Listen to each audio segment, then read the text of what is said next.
Hi, we're glad to be back again. And today we want to talk about a very important part of life, the heart, and how the heart relates to having a fullness of life and a very healthy body. Often on our blogs, we talk about the nature of the mind and how it is that we're always feeling or thinking. How our feelings don't really come from the outside when something happens, but rather the feelings come from the meaning that we give to what's happening around us. Right. So in a way, it's kind of like there's two worlds, actually. There's two tracks. It's like there's this world that's unfolding outside of us. And then we each kind of look at what's happening and we interpret that in terms of our own lives. Yeah. So that's why two people can be in the exact same experience and they're having I should say, exact same circumstance, but they're having two completely different experiences. Yeah. One's scared to death and one's thrilled.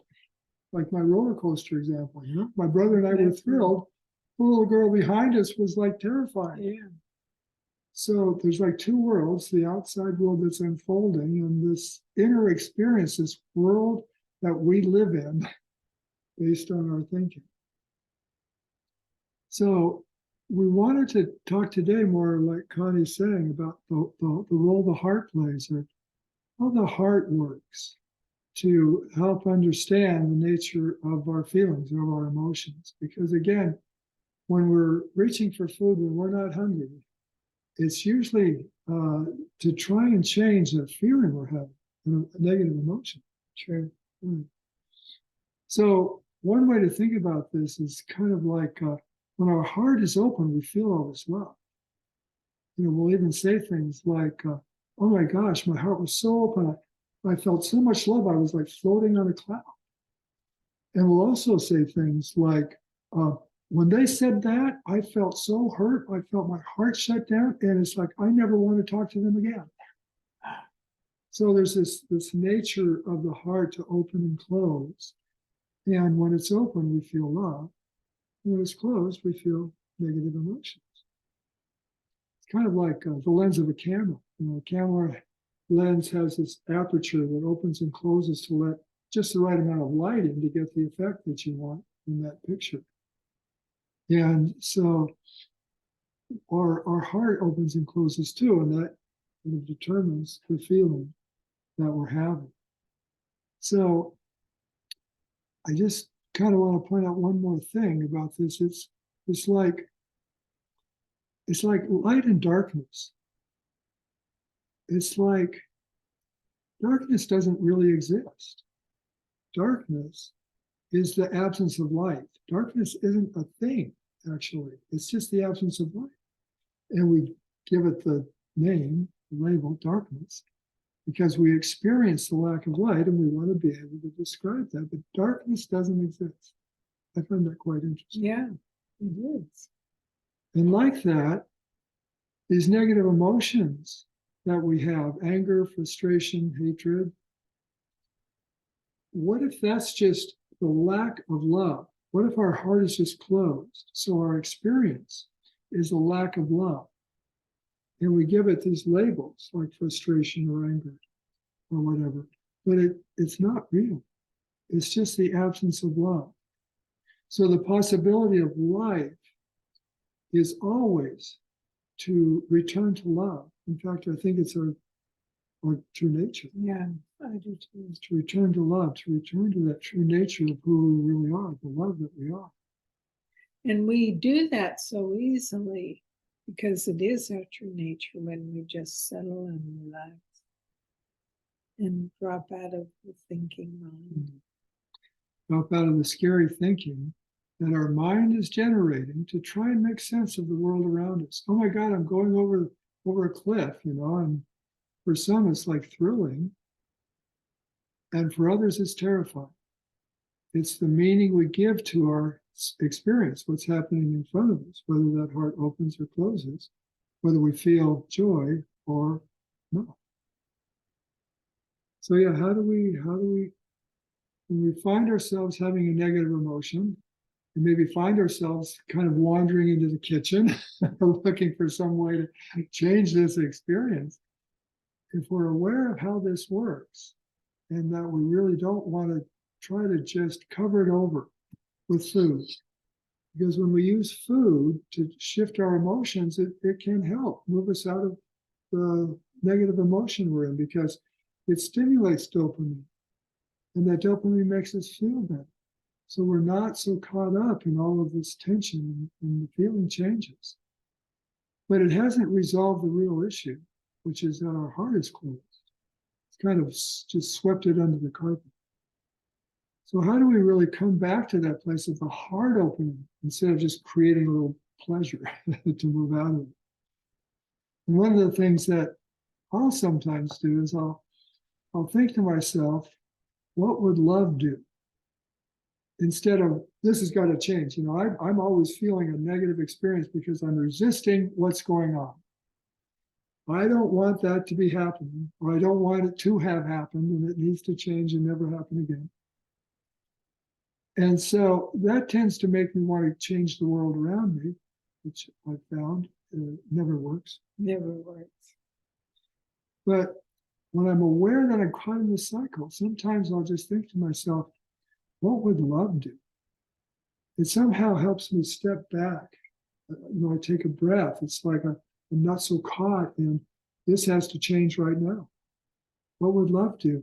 And in that stepping back, in that breath, I kind of let go a little bit of this grip I've got on the idea I've got to make things change.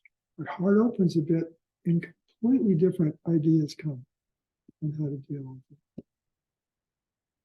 Or another way, sometimes I'll think to myself, what wants to happen now? What really wants to happen now, instead of what do I want to have happen now? Again, it helps me kind of step back a bit when I'm not so caught in my thinking, that I'm not generating that strong feeling that has been lost. Or I can ask, what would serve life right now?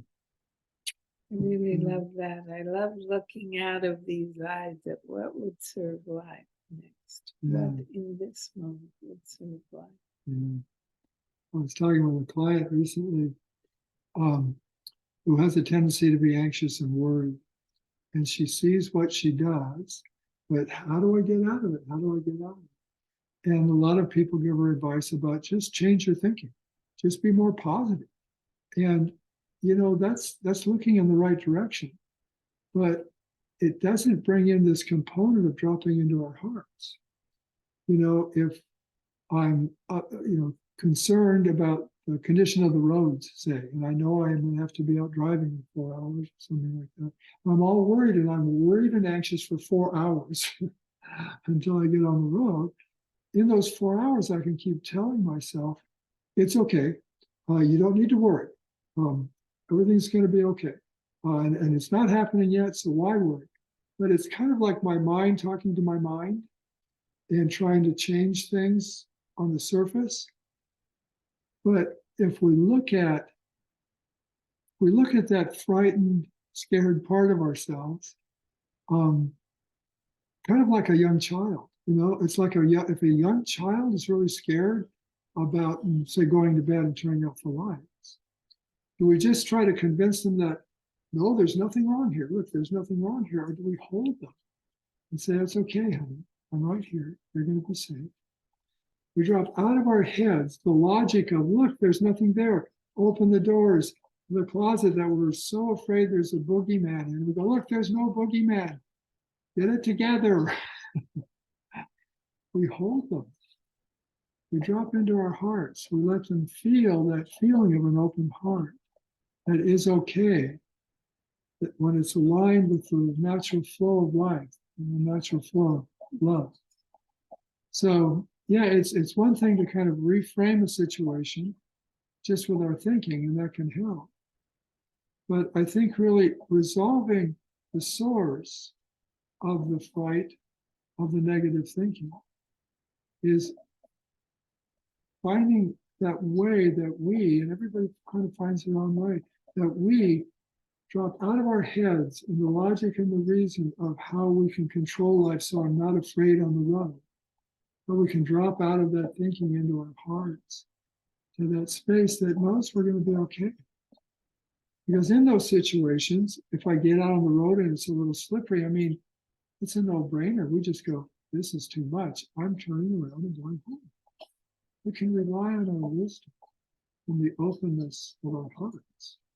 We don't have to try and figure out 4 hours in advance, what am I going to do about the road?